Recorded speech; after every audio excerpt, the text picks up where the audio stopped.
Este inicio del capítulo 4 nos va a permitir continuar enfatizando el tema de la oración y al mismo tiempo quedarnos en la carta de Santiago, y por eso yo la escogí para el día de hoy. El Rey del Universo, Creador del cielo y tierra, nos ha hecho una invitación a orar en cualquier momento, en cualquier lugar, en cualquier circunstancia, por las razones que sea, y frecuentemente nosotros no respondemos a la invitación, pero tampoco la obedecemos. Y por otro lado, yo creo que podemos ver que cada cosa que Dios nos dice en la palabra que debiéramos hacer representa para nosotros una invitación a la obediencia. Y por consiguiente, si una invitación de un rey terrenal no requiere que yo responda a ella, sino que yo simplemente obedezca, mucho más la invitación de nuestro Dios a obedecer debiera simplemente ser respondido con un sí, Señor. Sobre todo después que cantamos lo que cantamos, ¿verdad? Te lo entrego todo a ti. Eso implica mi mente, mi corazón, mi voluntad. Yo no sé, hermano, si cuando estás cantando,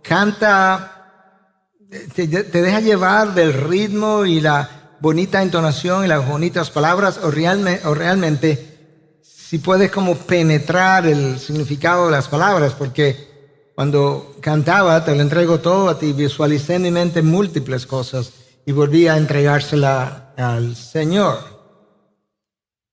Ahora, habiendo dicho eso, las encuestas han demostrado que todos los días a lo largo del mundo hay millones de personas que oran, millones.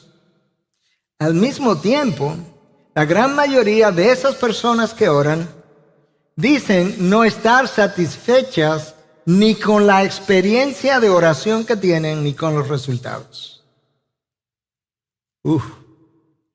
Oro, pero si me preguntas, tengo que confesar, la verdad que no me siento satisfecho en mi experiencia de oración, pero tampoco me siento satisfecho con los resultados que obtengo. Y la pregunta es ¿por qué? Yo voy a intentar dar por lo menos una respuesta parcial a esa pregunta. Y vamos a tratar de hacer eso a partir de la carta de Santiago que venimos estudiando. Y como mencioné ya, vamos a hacer un salto al capítulo 4 porque yo creo que nos ayuda a continuar rumiando este tema que Dios ha puesto en mi corazón. Y en cierta manera quizás responde a estos momentos difíciles que estamos viviendo. La verdad que hasta hace un par de días atrás como que mi alma no tenía ni siquiera el deseo de sonreír a partir de aquellas cosas que hemos leído, que hemos visto, que sabemos que siguen ocurriendo. Y en medio de eso pues he estado rumiando mucho, meditando mucho con Dios acerca de lo que Él está haciendo o no haciendo, que yo puedo ver, que Él me deja ver. Y con eso quizás Dios nos ayude a nosotros como iglesia a iniciar un movimiento de oración extraordinario, como hemos estado diciendo. Y quién sabe si en el tiempo otras iglesias, otros países se animan y ya lo que pueda ocurrir en adelante se lo dejamos a Dios. Yo menciono todo eso porque leyendo acerca de esta frase de oración extraordinaria, el gran teólogo Jonathan Edwards, teólogo norteamericano, creía firmemente, estoy leyendo de un artículo publicado en la revista de 9 marcas, 9 Marks, escrito por Mark Rogers en febrero del año pasado, y él decía que Jonathan Edwards creía firmemente que el avivamiento era obra de Dios y no del hombre. Sin embargo, Edwards creía firmemente también que Dios no trae avivamiento a su pueblo separado de los instrumentos humanos. Dios es soberano, Él es quien lo inicia, Él es quien lo sostiene, pero nunca lo hace separado de instrumentos humanos. Y lo hace después que Él mismo ha movido a su pueblo a un movimiento extraordinario de oración. Edwards creía que la Biblia, y especialmente la profecía bíblica, señala 3 medios específicos que serían parte de los grandes avivamientos que Él enviara. Él lo envía, pero Él usa 3 medios humanos, decía Edwards. Número 1, el testimonio de parte de mucha gente que ha visto a Dios obrar y que continúa hablando de cómo Dios se está moviendo y haciendo, que eso parece como disparar el interés en intimar con Dios para seguir viendo cosas semejantes. Número 2, la predicación de la palabra. Y número 3, la oración unida. Unida de una iglesia y unida de múltiples iglesias. Como decía, yo no sé si Dios hará algo de aquí en adelante, pero sí lo que pudiera pedirte es que nos ayude a levantar este esfuerzo de oración personal y corporativa, y ya de ahí en adelante esperemos en Dios lo que Él pueda hacer. Entonces, con esa introducción, yo quiero que vayamos a Santiago 4, versículo del 1 al 3, pero antes de leer ese texto, yo quiero como situarte en el contexto y decirte un poco de lo que, muy brevemente, de lo que Santiago venía hablando en el capítulo 3 antes de entrar al 4, brevemente. Santiago está hablando de que en el interior de cristianos hay como celos y ambición personal que hablan de una sabiduría que no es de Dios, sino diabólica, dice Santiago. Él usa ese término. Y lo compara entonces, lo contrapone a una sabiduría divina que produce mansedumbre y paz.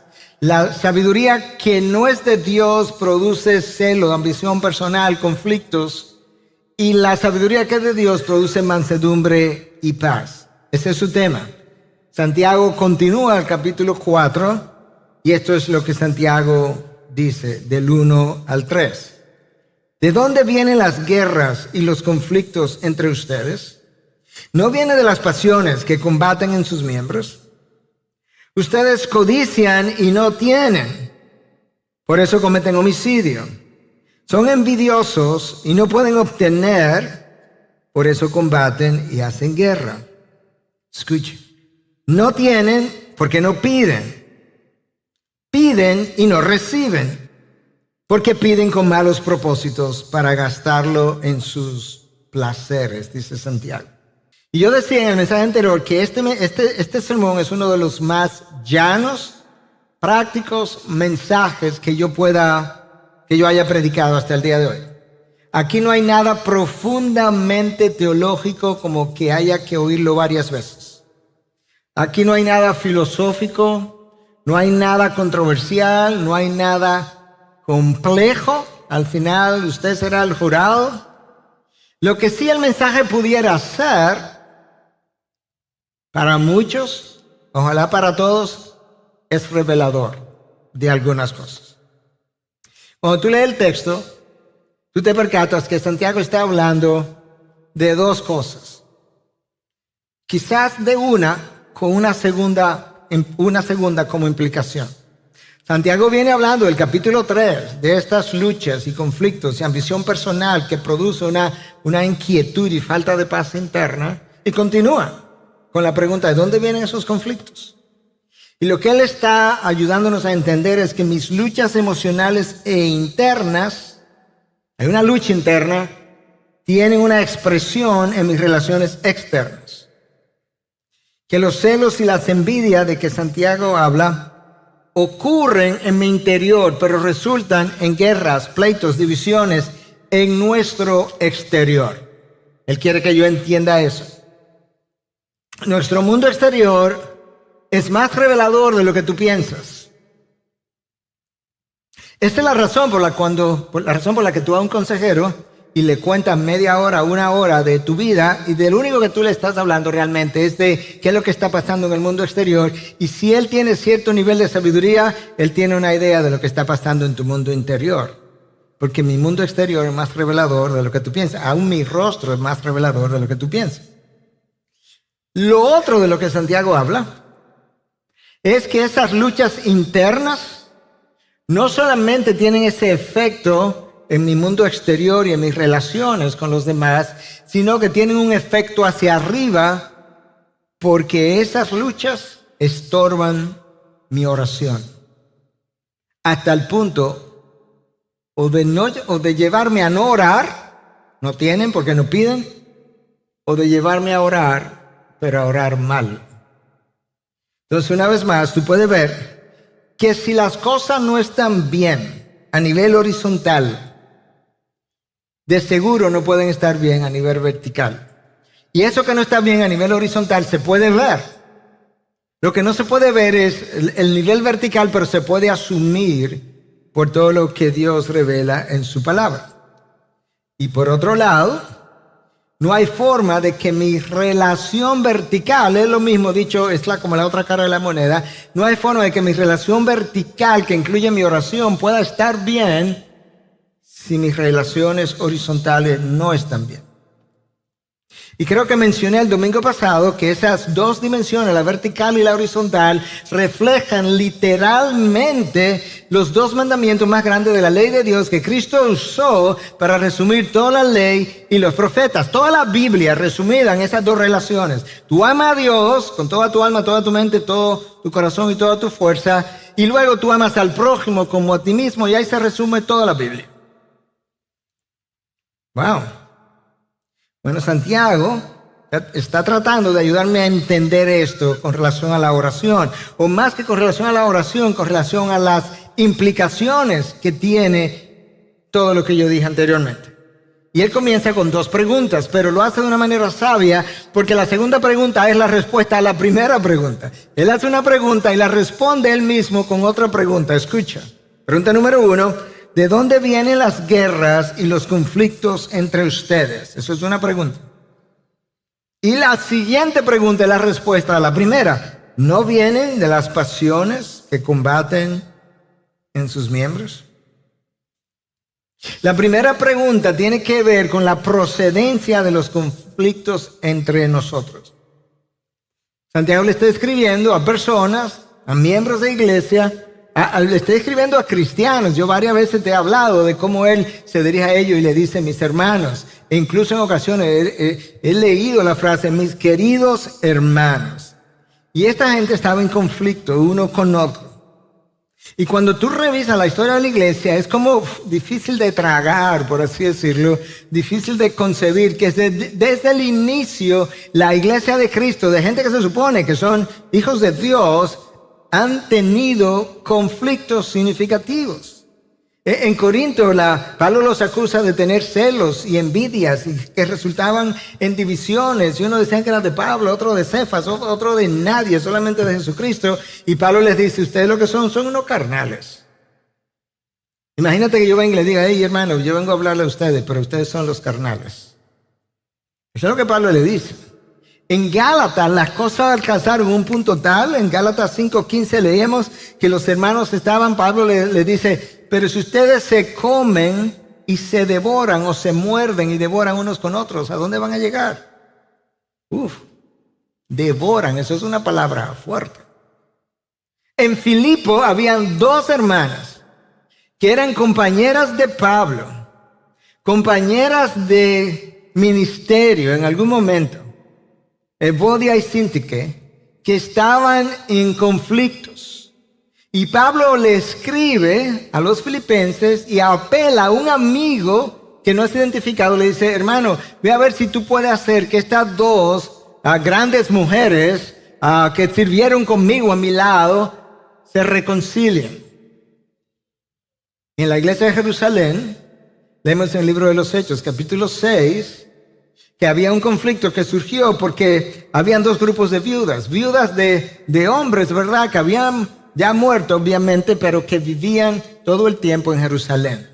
Y esas eran las viudas hebreas. Y parece que a las viudas hebreas le estaban prestando más atención que a las viudas de los griegos, pero no eran que eran griegos, sino que eran viudas que de personas habían estado casadas, estaban viviendo fuera de Jerusalén. Parece que a la muerte del esposo regresaron a Jerusalén y estaban como más helenizadas, y por eso como que la estaban desatendiendo y surgió un conflicto y hubo que elegir 7 hermanos para tratar de resolver ese problema. Y ahora Santiago nos dice que en estas iglesias que están hay conflictos similares. Pero Santiago quería que ellos entendieran que los conflictos interpersonales no se originan afuera de nosotros. Si yo tengo un problema contigo mañana, ese problema no se originó afuera de nosotros, sino en mi interior y en tu interior. Porque en ese interior, en mi interior, hay luchas que vienen de la carne, que tienen que ver en ocasiones es con sentido de superioridad, orgullo, a veces un prejuicio que yo tengo, pero a veces este sentido imagínate a mí mismo como pastor, este sentido como de una importancia sobremedida, y ahora tú me dices cualquier cosa y yo pienso, mira, ¿quién es este? Yo soy el pastor. Lo irrespetuoso que es. Sí, pero a Cristo le dijeron mucho más que eso, y era Dios y no sintió así. De manera que el problema al final no está originado por las palabras que se dijeron, sino por lo que había en mi corazón y cómo yo reaccioné ante eso. Y esas guerras pueden adquirir tamaño, magnitud, hasta el punto que dominan mi corazón. Y si gobiernan mi pensamiento, gobernarán mis acciones. Y Santiago está ayudándole a entender que esas luchas no solamente están creando, esas luchas internas no solamente están creando un problema interpersonal entre ellos, están creando un problema interpersonal con la persona de Dios, entre mi persona y la persona de Dios, hasta el punto que mis oraciones no son respondidas. De manera que Santiago está ayudándonos a entender que si no arreglamos nuestra relación con Dios, nuestra relación vertical con Dios, tratando con esas luchas internas y rindiéndole ese orgullo, ese resentimiento, la falta de perdón, lo que tú quieras que está en mi interior, mis celos, mis envidias, yo no voy a poder arreglar mi mundo exterior. Santiago nos dice directamente, no culpes cuando no estás en paz interiormente, no culpes al otro. Y en cierta medida ya Cristo nos había enseñado algo similar de otra forma, en otro contexto. Lo bueno de la palabra es que la palabra es congruente en la medida que es expuesta. Cristo nos dijo, aprended de mí que soy manso y humilde, eso es Mateo 11:29. ¿Y qué pasa entonces? Y encontraréis paz para vuestras almas. O encontraréis reposo para vuestras almas. En otras palabras, si eres manso y si eres humilde, tiene una mayor probabilidad de vivir en paz con el otro. Y de lo contrario, si eres cruel y eres orgulloso, vivirás en un infierno dentro y afuera.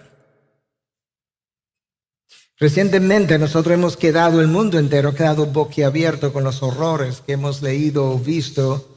He visto más de una vez de las cosas, ¿verdad?, que ocurrieron con el grupo Hamas contra Israel.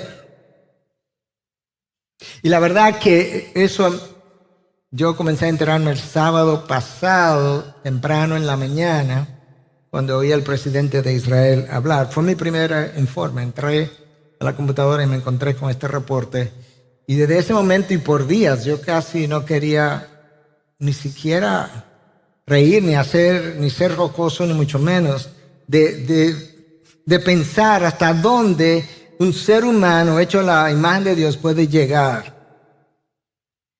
Y pensando en eso, en ese infierno que ellos han creado afuera de ellos, pensé, sí, pero que eso solamente es una reflexión del infierno en medio del cual ellos viven en su interior.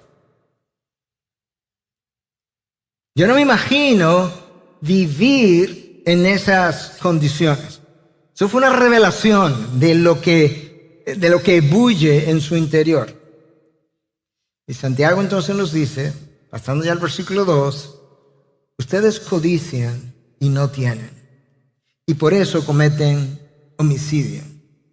Santiago le está hablando a creyentes. La palabra homicidio ahí probablemente represente una hipérbole, aunque algunos comentaristas dicen que no dudan que pudiera llegar hasta ahí. A mí me parece, ¿verdad?, que probablemente es una hipérbole. No creo que cristianos se hubiesen estado matando, pero sí cometen homicidio, de lo cual Santiago habla en el capítulo 3 o también con relación a la lengua. O sea, como que esto tiene sentido, que lo que están es haciendo, cometiendo homicidio de carácter. codician, y cuando no pueden lograr lo que quieren, lo que desean, entonces pelean y cometen homicidio. Los homicidios de los grupos que los grupos terroristas cometen no es más que una reflexión del estado de su alma. El grado de corrosión moral que un individuo exhibe en el exterior tiene que ver con la corrosión moral que está en su interior. Y eso es reflejo de la distancia a la que él vive de Dios. Santiago nos está tratando de llamar la atención y decirle, presten atención al estado interno en que ustedes como creyentes viven. Y él acentúa lo que dice en la segunda parte del versículo 2, cuando dice, son envidiosos y no pueden obtener, por eso combaten y hacen guerra. Ustedes envidian lo que el otro tiene. Ustedes codician cuando ven a otro tener más dinero, cosas materiales, posiciones, que han llegado a lugares donde ustedes no han llegado. Envidian el estilo de vida. Y entonces cuando no pueden tener esas cosas, lo que proceden es asesinar el carácter de esos otros. Hermanos, la caída nos afectó tanto, déjame tomar el pastorado. Un pastor puede envidiar la iglesia de otro pastor, y de otro pastor amigo incluso. Puede envidiar la efectividad de su ministerio. Puede envidiar los libros que publican. Y puede envidiar cualquier otra cosa. Cuando esas cosas ocurren en el interior de nosotros, lo que ocurre es que ese pastor comienza a criticar al otro pastor, a condenar al otro pastor, o a su ministerio, o a su copastor, o su adoración, o su predicación. Algo no anda bien. Pero nunca escucha su conciencia decirle, eso solamente es el fruto de la envidia que está creciendo en tu interior. Entonces Santiago nos pasa a decir en el versículo 3, que es donde vamos a pasar el resto del tiempo, que el problema de esas pasiones internas no radica exclusivamente en los conflictos interpersonales que nosotros tenemos, sino que crea un problema en mi vida de oración y por tanto en mi relación vertical. Última parte del versículo 2 y versículo 3. No tienen porque no piden. ¿Cómo que no pedimos, Santiago? Bueno, vamos a llegar a ello. Versículo 3. Piden y no reciben, porque piden con malos propósitos para gastarlo en sus placeres. Santiago dice, ustedes no piden, pero la realidad es que mucha gente pide. Sí, pero no piden. Continúan en sus actividades cristianas, pero no piden, no oran. Y cuando decimos que no oran, o cuando Santiago dice que no oran, quizás se está refiriendo al hecho, mira, a veces hacemos un informe periodístico de todos estos detalles de cosas que me están pasando, le están pasando a otro, cosas que Dios orquestó para que llegaran a mi vida. Pero yo le quiero informar a Dios. Y Dios no tiene problema en oírme, pero Él quisiera que más que eso, porque le estoy informando de cosas que Él ya sabe, más que eso, quizás yo debería estar pidiendo que me ayude a ver de qué manera Él quiere que me dé sabiduría para ver cómo yo debo actuar ante esas circunstancias. ¿Qué decisiones debo tomar? ¿Qué cosas no debo hacer? ¿Qué decisiones no debo tomar? Debo evitar. Porque es Él que ha creado estas cosas. Mira, una buena ilustración. En el Antiguo Testamento, en el Medio Oriente, en el Antiguo Testamento, en un momento, Josafat, rey de Israel, tenía una armada enorme que venía contra él. Él no le dijo muchas cosas. Segunda de Crónica, 22, escucha lo que le dijo. Le dice, Señor, no tenemos fuerza alguna delante de esta gran multitud que viene contra nosotros. Y no sabemos qué hacer. Pero hay una cosa que nosotros sabemos qué hacer. Nuestros ojos están vueltos a ti. ¿Qué es lo que... Y con eso ya, eso fue suficiente. Josafat ganó. ¿Qué fue? No, que Dios escuchó cómo este hombre simplemente le dijo, mira el problema, pero yo no voy a ver el problema, yo estoy viendo a Dios que controla el problema, resuelve. Y ya.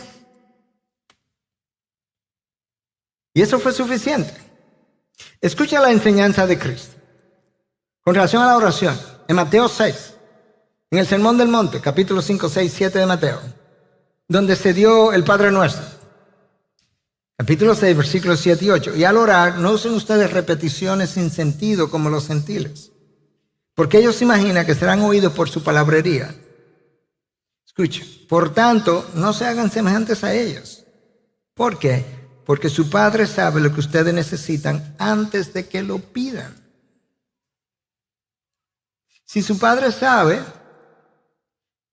de que ustedes tienen necesidades antes de que lo pidan, como quizás lo mejor es que confíe en su provisión y que cuando llegue, como llegue, en la cantidad que llegue o no llegue, tú puedas tener gratitud. Porque Él sabe más que lo que tú puedes saber. Él sabe lo que te conviene y Él sabe lo que no te conviene. Y de esa misma forma, Santiago dice, no ora, ¿verdad? No tenéis porque no pedís.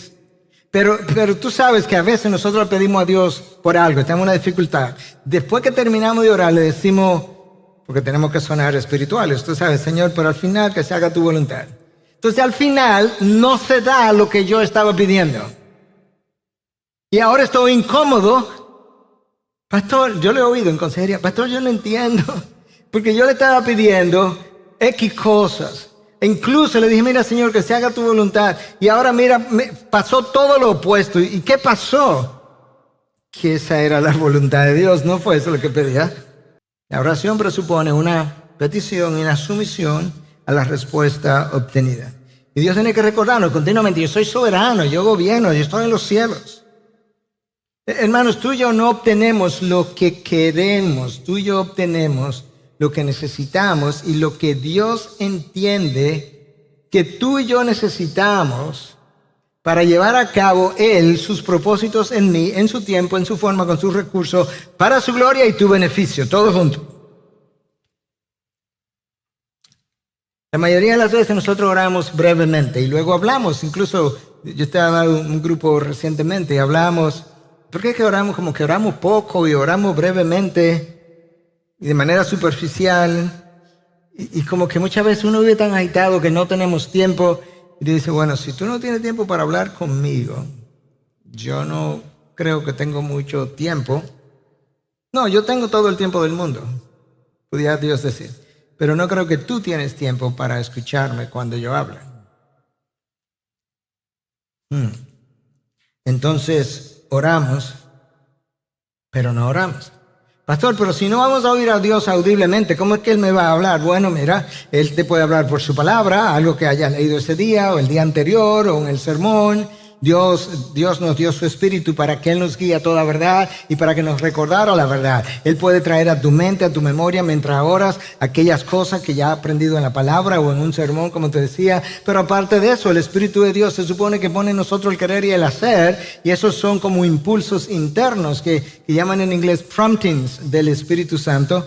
A través de esas cosas Él también nos habla. Otras veces oramos, pero no tenemos fe en que Dios va a obrar. Pastor, mire, yo tengo mucho orando por esto, pero no ha pasado. ¿Y cuánto tiempo tiene orando? No, como 3 meses. Ya, de verdad, pastor, que yo no creo que va a pasar. Pues deja de orar. De hecho, tú sabes lo que Santiago dijo en el capítulo 1, que si tú pides o yo pido, dudando, que ese hombre no piense que va a recibir cosa alguna, lo estoy citando literalmente, de parte de Dios. Entonces oramos, pero no oramos. Santiago escribió, no tienen porque no piden. Hermanos, si la verdad es conocida, nosotros preferimos hablar antes que orar. Preferimos la televisión antes que la oración. Porque no tenemos tiempo para orar, pero sí tenemos tiempo para ver televisión. Preferimos la diversión del tipo que sea a la oración. Preferimos trabajar en la iglesia antes que orar en la iglesia. Preferimos enseñar acerca de la oración antes que orar. Preferimos predicar acerca de la oración antes que orar. Y se nos olvida que Cristo dijo, separados de mí no hay nada que ustedes puedan hacer, incluso orar. Nada. Tampoco pueden tener un buen trabajo y un buen testimonio y hacerlo para mi gloria sin orar. Y por eso Santiago dice, no tienen porque no piden. Y quizás en el contexto recuerda que Santiago está hablando de estas luchas internas que producen luchas, batallas, conflictos, guerras entre nosotros. Quizás Santiago pudiera estar diciendo algo como, ¿sabes una cosa? Te falta paz interior y permaneces así porque no pides por amor incondicional para amar a ese hermano y que esta paz pueda regresar a ti. No tienes la paz porque no pides. O tienes resentimiento y permaneces con la agriura que el resentimiento produce porque no pides por gracia para perdonar a ese otro y que se endulce tu corazón, por así decirlo. Quizás en ocasiones llegamos a admitir que tenemos celos, que tenemos envidia, que eso es muy raro. Es muy raro incluso que el envidioso sepa o crea que es envidioso o celoso. Y en vez de pedir para que Dios destruya mi envidia y mi celo, no lo admitimos, por un lado, pero continuamos presos, esclavos del celo, de la envidia. Y es como, ¿tú sabes qué? Si yo no puedo tener eso, nadie más lo puede tener. Y eso puede ser una cosa, puede ser un carro, puede ser una posición, pero puede ser un esposo o una esposa. A veces también oramos porque nos pasamos el tiempo pidiendo por las añadiduras. Y Cristo dijo, las añadiduras tú la tienes garantizada, pídeme por otra cosa. ¿Y qué otra cosa te voy a pedir? Él dijo, ¿por qué tú no buscas el reino de Dios primero y su justicia y las añadiduras yo te las regalo? ¿Y cuáles son esas otras cosas? Bueno, el miércoles yo creo que di alguna idea, pero Dios pudiera estar diciendo, hace mucho que no te oigo o nunca te he oído pedir pasión por Dios, por Cristo, por su palabra, pasión por su causa, pasión por su iglesia. Pero tampoco me pides por los inconversos. Bueno, Señor, te pido por mi hijo. No, más allá. El reino de los cielos no consiste en 2 hijos, ni 3, ni 4, ni 10. Pasión por los inconversos allá en el Medio Oriente, o en tu oficina. O no me pides el don del evangelismo, porque tú sabes que eso es inconveniente. La gente no le gusta que lo comiencen a evangelizar y a veces te van a rechazar. O no pides que te duela el dolor del otro. Hermanos, yo he pedido eso un número de veces. Tan pronto comenzó el conflicto, eso fue una de mis primeras peticiones. Señor, ante esta atrocidad, no permita que yo pueda leer esto y simplemente lo pase como noticia morbosa, que en un momento, oh, wow, qué horror, y lo pase y ahora comience y haga un chiste. ¿Qué es eso? Y el Señor dice, ¿sabes qué? Aún eso, sentir el dolor del otro es parte de la imagen de mi hijo. No tienes esa imagen porque no la pides. Y hasta que yo no resuelva mi condición interior, Santiago me dice, esto es lo que está ocurriendo. Cuando pide, no recibes. Porque pide con malos propósitos para gastarlo en tus placeres. En la literatura moral griega y judía, la palabra placeres, pasiones más bien, era usada para referirse a deseos que todos tenemos fuera de control. Eso es una pasión. Entonces hay deseos que tú y yo tenemos como que logramos controlar. Pero hay otros deseos que no controlamos en algún momento de manera prolongada y entonces eso es una pasión. De esas pasiones nos habla Pedro en su primera carta en 2:11 y nos dice que nosotros tenemos pasiones que combaten contra nuestra alma. Y la palabra ahí combaten es una palabra usada en conflictos bélicos para dejarnos ver la intensidad de estas luchas internas. Y Santiago viene y concuerda con Pedro y dice, pero Pedro no les dijo que estas pasiones internas afectan tu oración. Aunque Pedro, ahorita lo vamos a ver, sí habló algo de eso, en un contexto distinto. Y Santiago dice, el problema es que cuando pide por asuntos personales. Pide déjame leer el texto de nuevo, con malos propósitos. Hermanos, si tú le estás pidiendo a Dios por un trabajo, y lo único que estás pensando cuando llegue el trabajo es que ahora tiene ingreso al final del mes, y no va a pasar de ahí, de decirle a tu esposa, a tus hijos o amigos, ya por fin tengo ingresos de nuevo, no creo que eso va a llegar muy rápido. Si no tienes ningún interés de manera intencional de que cuando llegue le vas a dar la gloria a Dios, no solamente delante de tus amigos de la iglesia, sino incluso en las mismas personas que trabajan ahí como testimonio de lo que Dios hizo en tu vida, que esas cosas, hablamos, Dios las usa muchas veces para que precedan un avivamiento cuando hablamos de que Dios está obrando. Si no estás pensando y va a comenzar a orar para que Dios te permita ser de influencia en el trabajo donde vas a ir por primera vez, si no tiene un interés de ser testigo de su gloria, si no tiene un interés de ser sal y luz, es posible que ese trabajo se retarde. ¿Por qué? Porque Santiago dice, el problema es que cuando Dios responde, te gasta lo que tiene en ti mismo, en tus placeres. Yo podría pedir porque Dios o para que yo prospere mi práctica. Pero si lo único que yo tengo en mente es hacer un nombre y acumular dinero, yo no creo que Dios va a intervenir para que eso ocurra. Ahora, yo puedo, como decimos en nuestro país, yo puedo romper brazos y lograr el éxito y la fama y el dinero, pero ¿sabes qué? Eso es lo peor que te puede ocurrir. Escucha, decía alguien, hay algo peor que fracasar y es tener éxito sin Dios. Hay una cosa peor que fracasar y es tener éxito sin Dios. Porque cuando eso ocurre, yo me vuelvo arrogante, pienso que mi éxito es el fruto de mi esfuerzo, y mi esfuerzo temprano y continuado.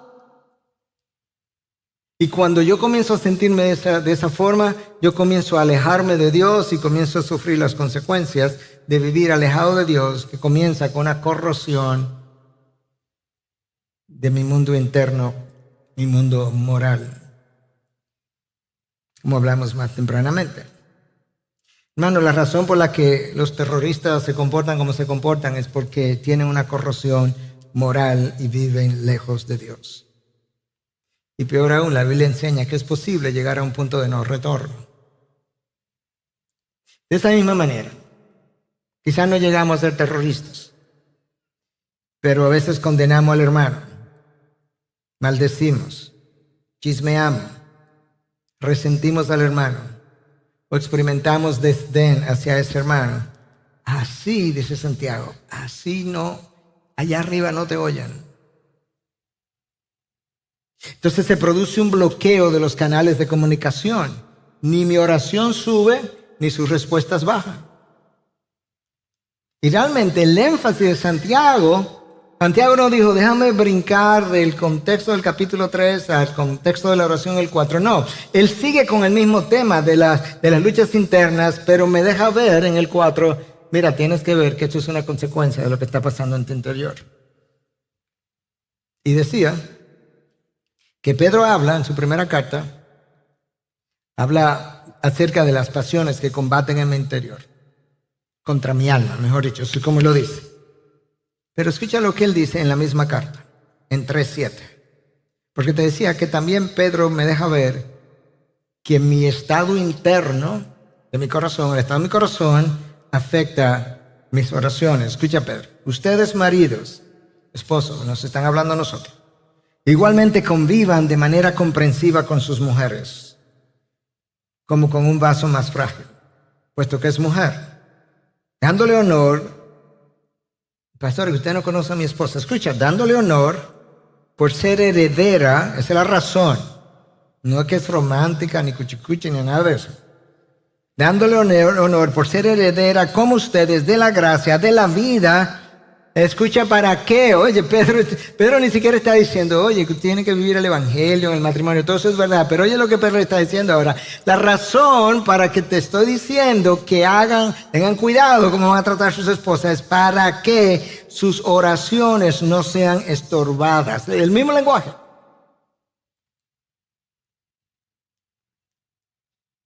Maridos, nosotros tenemos que tener cuidado si queremos que nuestras oraciones sean escuchadas allá arriba. Para empeorar las cosas, a veces mi estado interno está tan mal que no quiero orar. El problema es que yo no puedo arreglar mi estado interno sin orar.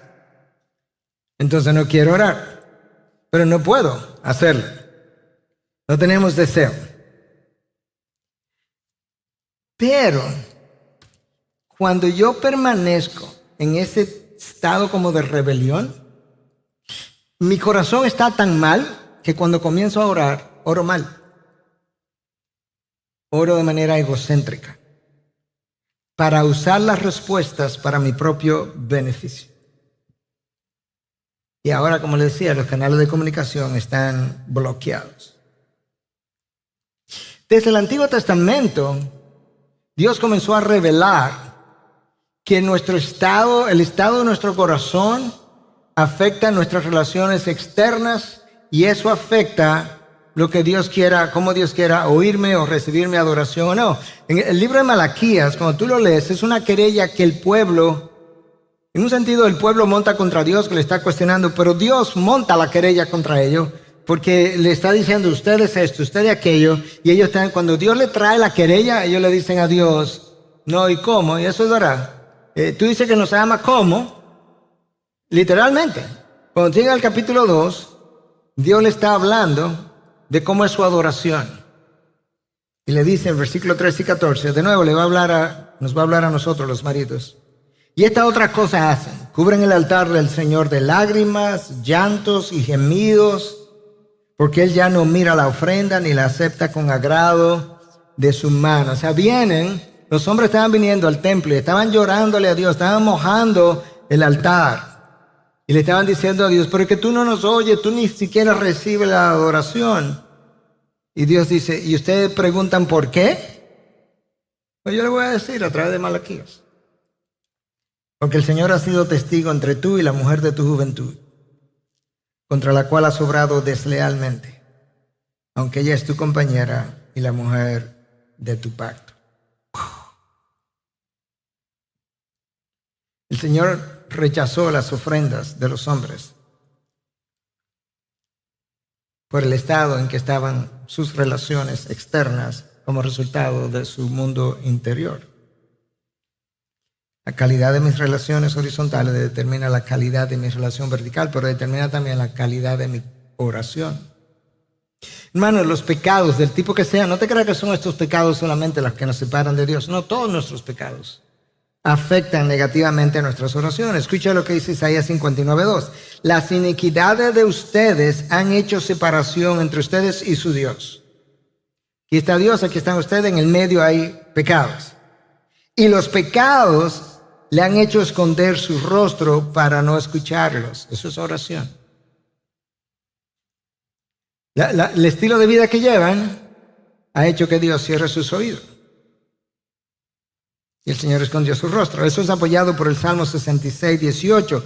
Si observo iniquidad en mi corazón, el Señor no me escuchará. El pecado afecta a nuestras oraciones.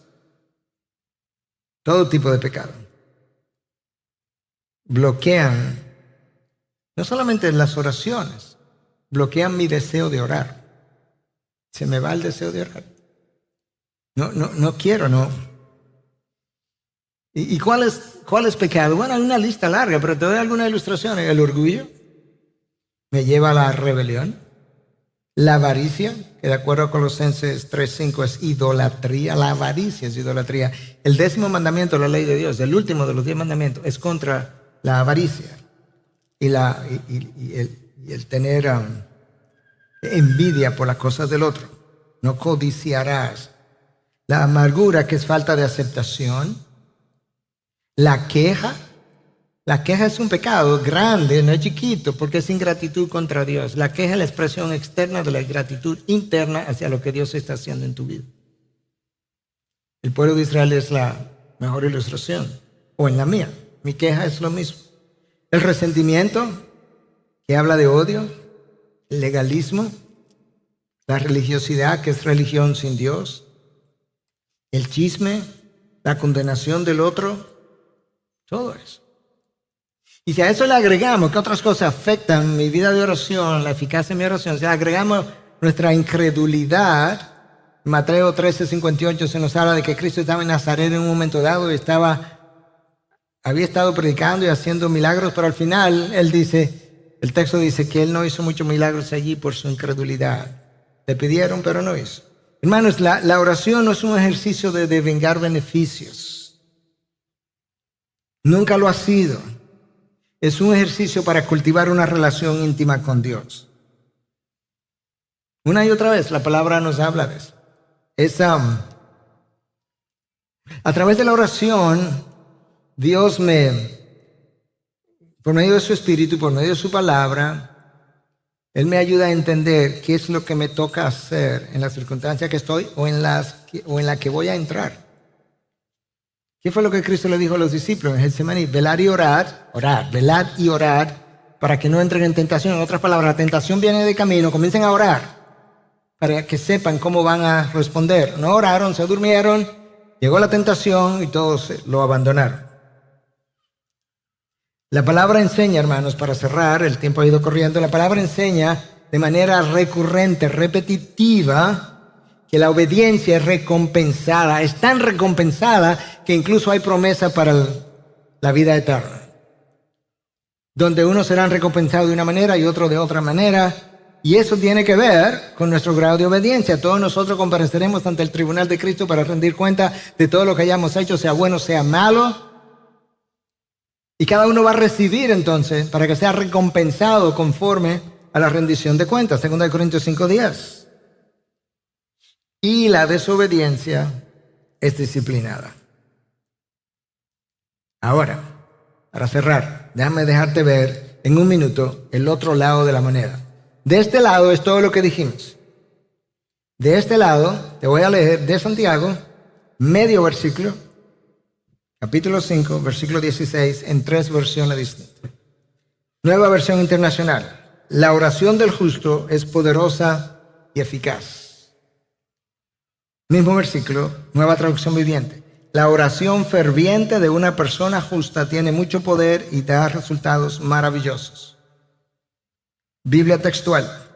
La súplica energizada de un justo puede mucho. ¿Energizada por quién? ¿Por mí que eleva la voz, el volumen? No, energizada por el Espíritu de Dios. Este es el hombre justo, el Espíritu mora en él. Cuando él ora, el Espíritu le está dando sabiduría, revelación, entendimiento de esas cosas que ya él sabía, pero que ahora la puede ver mejor. Y ahora él va a orar más frecuentemente en conformidad con la voluntad de Dios o cerca de la voluntad de Dios. Y por consiguiente, esa oración va a ser poderosa. Esa es la otra cara de la moneda. De manera que mi vida de piedad afecta positivamente mi oración y le da poder a mi oración. Yo sé que por ahí andará algún teólogo que dirá, no, la oración mía no tiene poder, es Dios que tiene poder. Yo sé. Pero la palabra habla de una oración poderosa y a ese poder me estoy refiriendo. Padre, gracias. Gracias porque tú nos dejas todas estas enseñanzas. Nosotros las leemos, otras veces llegamos a entenderlas mejor, recibimos mucha convicción, a veces nos sentimos mal. Y al final, si supiéramos que, como quiera, tú sigues ahí, y somos hijos tuyos, a la misma distancia, esperando mi regreso, esperando que venga a ti, para tú seguir hablándome, seguir moldeándome, seguir reformándome a la imagen de tu Hijo, para seguir bendiciéndome. Señor, abre nuestros ojos para ver en el interior nuestro lo que hay que no he visto, lo que he visto pero no he dimensionado, para que yo pueda hablar contigo, lidiar contigo, enderezar o verticalizar, si pudiera decir, mi relación contigo, limpiar los canales de comunicación. Haz cosas en mi interior que restauren mi relación externa o relaciones externas con los demás. Y entonces no solamente el cielo habrá sido honrado, sino que yo también habré sido o seré lleno de gozo de parte de tu Espíritu. Porque es el fruto del Espíritu que produce ese gozo en nosotros.